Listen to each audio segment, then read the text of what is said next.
ny mofinaina isan'andro atolotry ny mpitandrina rakotina valina maoly.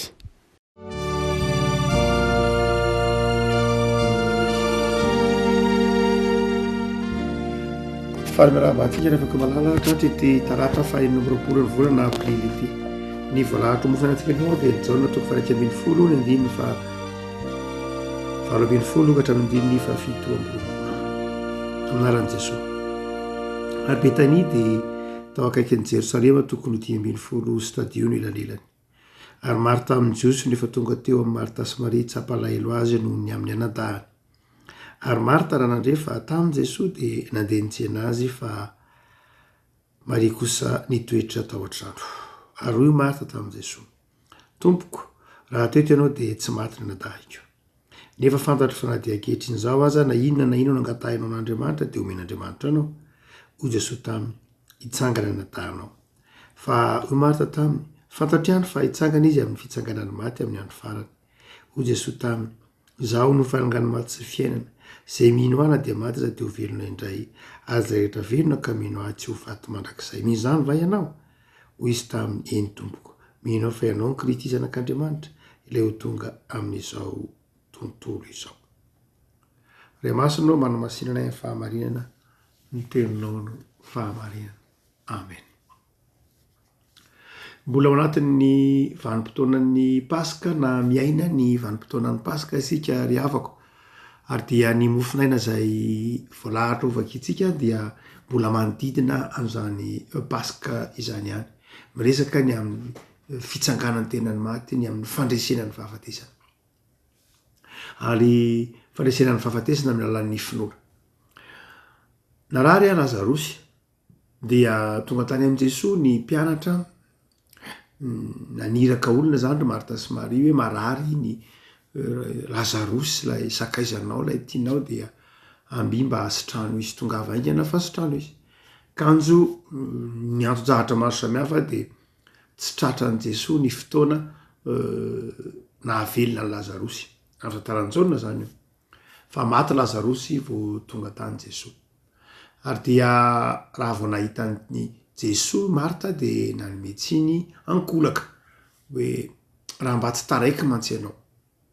Raha ohatra ka mba tonga tamin'ny fotoana nilananao ianao dia tsy maty izy. Raha ohatra ka mba tsy variana ianao, raha ohatra ka mba niaino ianao zao dia tsy maty izy. Rehefa malala ny finoan'i Marta. Ny finoan'i Marta izay miavaka mihitsy amin'ny tantaran'i Jaona. Finoan'i Marta mametraka an' Jesosy ho olona azo ianteherana amin'ny fotoana rehetra. Finoan'i Marta mametraka an' Jesosy ho azo antoerana amin'ny fotoana rehetra kanefa mety ho diso fotoana. Raha mba teto ianao mantsy. Ianao mahay zavatra rehetra. Fa raha mba teto ianao dia tsy nitranga zay nitranga. Ndraindray rehefa malala misy nenina anaty takizany ao anatina zavatra sarotra.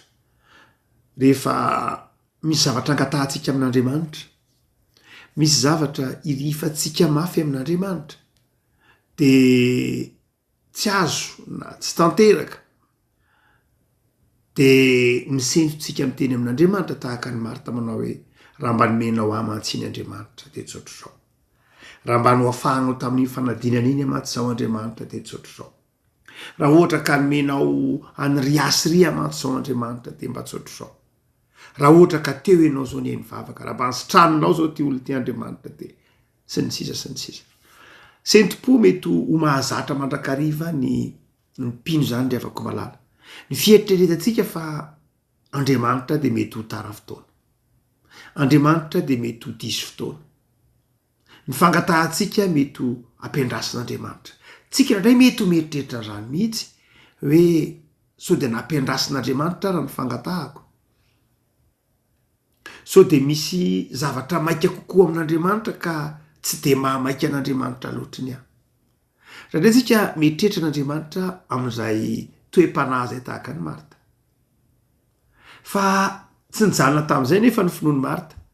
Fa hoy izy tamin'i Jesosy manao hoe eny. Kanefa inge raha mangataka amin'andriamanitra ianao de na inona ny angatahanao de mbola mety ihany mbola mety ihany rehavana ny tiany jaona ao an-tsaintsika de reto zavatra roa reto ny zavatra rehetra de ain'andriamanitra zay amin'ny jaona raha matara ty jaona tompoaraka ambin'ny folo ty jaona ny amin'ny nanangana lazarosy tamin'ny maty a de manazava amintsika fa voazona tamina didy hafa tany Jesosy mahay zavatra rehetra nefa Jesosy mahay zavatra rehetra Andriamanitra io Andriamanitra zay ambarany jaona io mantsy a dia mazava fa Andriamanitra nampisy fiainana vao miditra ny filazantsara ny jaona de zao ny tenin'ny jaona izy no nisy mpiainana no zany de ao amin'Andriamanitra tsisy ny fahafatesana mazava zany ny tenin'ny jaona eto ry havako tiany jaona ho takatritsika mahay ny zavatra rehetra ny Andriamanitra na inona de hain'Andriamanitra atao rehefa fantatr'Andriamanitra fa tokony ho atao atsika zany fa ny faharoa zay tiany jaona ho an-tsaintsika rehefa koa malala raha mamaky ity itsika de izao koa ny finoana no mampifandray atsika amin'io Andriamanitra mahay ny zavatra rehetra ny finoana amin'ny alalany hoy Jesosy manao hoe mino zany va ianao de hoe Marta eny tompoko tena mino zany tokoa mihitsy a tena mino a otika teo hoe ny finoana no mampifandray atsika amin'ilay Andriamanitra zay mahay ny zavatra rehetra ny fivavahana protestanta rehefa koa malala de nanova ny tantarany atao hoe fivavahana kristianina raha ohatra ka jerena mantsy de be deaibe ny fomba nifandraisan'ny olona tamin'Andriamanitra be deaibe tamin'ny alalan'ny sary tamin'ny alalan'ny rite cérémonie isan-karazany tamin'ny alalan'ny fomba maro samihafa ataon'ny olona mandritra ny fivavahana fa eto vokatry ny famakina eto ny soratra masina tahaka ny tantarain'ny jaona itony no nampiova ny tantaran'ny fiangonana ny tantaran'ny finoana mifandray amin'Andriamanitra amin'ny alalan'ny finoana isika zany hoe miditra ao anatin'ilay fahatanteran'Andriamanitra amin'ny alalan'ny finoana isika ka manjary tsy hoe ren'Andriamanitra ihany ny vavaka ataotsika fa tanterahan'Andriamanitra ny vavakantsika zay no mahatonga ny tompo ny teny mandrakariva hoe mino zany ve ianao hotsika manao hoe jaona eto de manazava tsotra fotsiny zao hoe ianao a de manan'Andriamanitra mahay ny zavatra rehetra ahoana no hahatonga anao afaka mifandray amin'io Andriamanitra mahay ny zavatra rehetra io amin'ny alalan'ny finoana an' Jesosy fa rehefa nanatona Jesosy zany de niresaka tamin'ny Marta de niteny Jesosy manao hoe zaho ny fananganany maty sy fiainana zay rehetra mino ahy de tsy ho faty mandrakizay dia mino an'izany va ianao de namaly maiky Marta hoy Marta manao hoe eny tompoko mino aho fa ianao ny Kristy zanak'Andriamanitra rehefa tonga amin'izao tontolo zao zany hoe lay finoany Marta le fanekem-pinoany Marta de fanekem-pinoana manaiky fa i Jesosy no ilay misy tonga tetỳ amin'izao tontolo zao zany hoe ny finoany Marta zay tiany jaona ho finoantsika dia tsy ny finoana ilay Jesosy pahay fahagagana ihany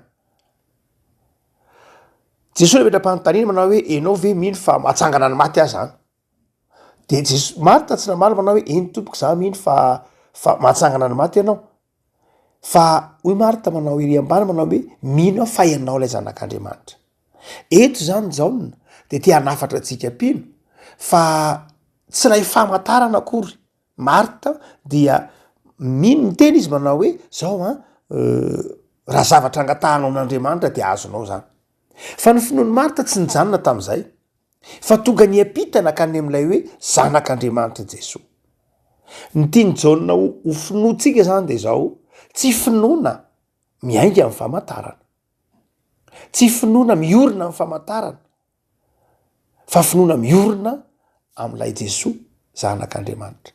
Jaona de manazava fa i Jesoa dia mailo nitandrina tamin'reto jiosy reto izay mpitady famantarana mba ino.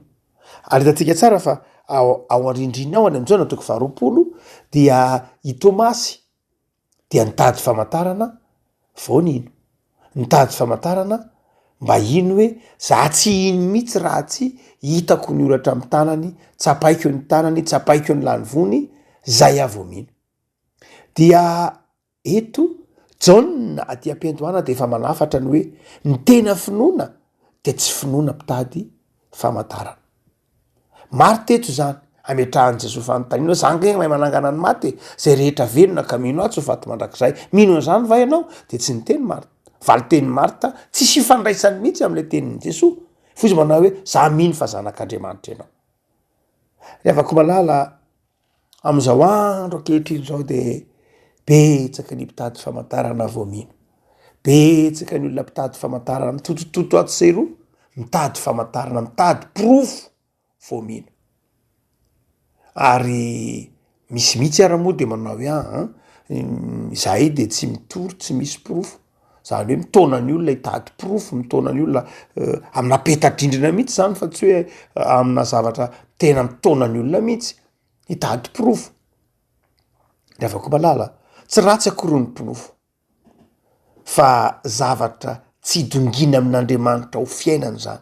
Tsy azo anaovana chantage Andriamanitra. Za Andriamanitra tsy ino raha tsy menao profo dia tsy finoana tsony zany. Pasika ny andro avako malala miainy zany tsika. Inona ny tian'ny Tompo ho ao an-tsaitsika? Inona ny tian'ny Tompo hiainatsika? De zao finoana fa mahay zavatra rehetra Andriamanitra. Finoana no ifamatoranao amin'Andriamanitra mahay zavatra rehetra. Ary finoana tsy mitady famantarana fa finoana mahatoky fa fantatr'Andriamanitra ny tokony ataony. Finoana mahatoky fa fantatr'Andriamanitra ny fotoana tokony ho andalovany.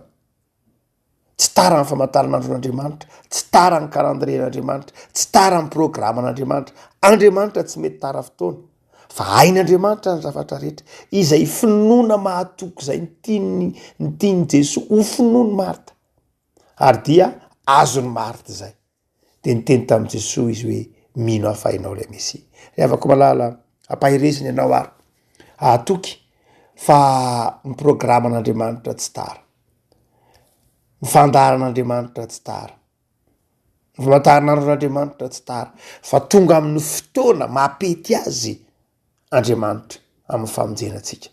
Fantatr'Andriamanitra ny tokony ataony ho anao. Fantatr'Andriamanitra ny zavatra tiany hitondrana anao. Fantatr'Andriamanitra ny lalana tiany ampahirezana anao. Fa izao matoky fa Andriamanitra mahay zavatra rehetra sady tianao. Mino zany va ianao? Ivavaka sika.